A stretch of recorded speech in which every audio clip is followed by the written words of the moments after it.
السلام عليكم ورحمة الله تعالى وبركاته. صاحبتي qiimaha badan oo kulanti fiican. Muuqaalkan maanta waxaan ku baran doonaa zoom in iyo zoom out iyo keyframe.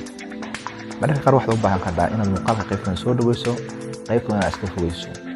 Sidaa darteed waa inaad taqaanaa zoom in iyo zoom out. Marka aad isticmaalayso VN oo aad u baahan tahay zoom in iyo zoom out ku sameyso muuqaalkaaga, waxaad imaanaysaa meesha ku qoran tahay zoom. Zoomku wuxuu qaybsan dhowr qaybood. Haddii aad u baahan tahay zoom in iyo zoom out, zoom in marka muuqaalka uu soo galay zoom outna muuqaalka markuu baxayo weey. Marka haddii tan ku soo ujeedaa qoraxda meesha u socoto hadda. Haddii zoom in ku uftan u ujeedaa qoraxda intii u laabatay waa soo galid iyo soo bixid. Qoraxda tagtay haddii aan ku dhufta move leftna waa dhinaca bidixda u soco. Move right oo kaas kor iyo hoos bidix iyo gees. Haddaba qaabkaas waa qaabka zoomka loogu sameeyo. Sidoo kale waxaan baran doonaa keyframe waxa la yiraahdo. Keyframe mid ka daan ku calaamadeeyay. Isaguna zoomka ayaa loo isticmaalaa. Waxa kale oo loo isticmaalaa marka muuqaalka fogeynaysa dhaweynaysa marka muuqaalka wax ka bedeliso oo kale.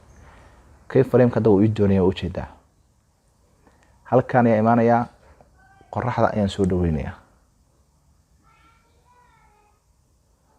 Keyframe ku daraya. marka hore waa inaan keyframe ku daraa cafwan oo ku dhufanaya ka bacdi markaas muuqaalka waxa aan ku sameyn karaa.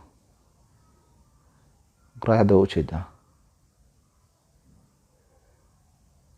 aan ku daro muuqaalka marka. oo jeeda qoraxda in soo dhawaatay.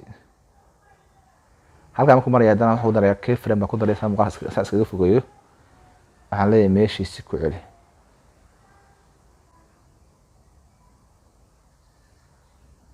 halka ku celi ku daro wakaas oo qaabkaas ayaa loo sameeyaa. sidoo kale keyframe ku waxa loo isticmaalaa waxyaabo kale. halkan ku maray waxa la muuqaalka saa u soo weynee saa u rog.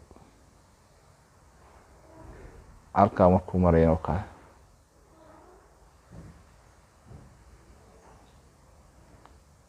oo ka halkan ku maray waxa la leeyahay tabsi ku celi.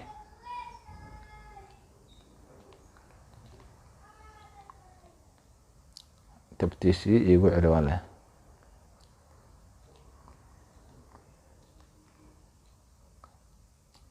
markaan ku soo daro marka xagga qiimaha badan qaabkaas ayaa waxa loo isticmaalaa zoom in iyo zoom out.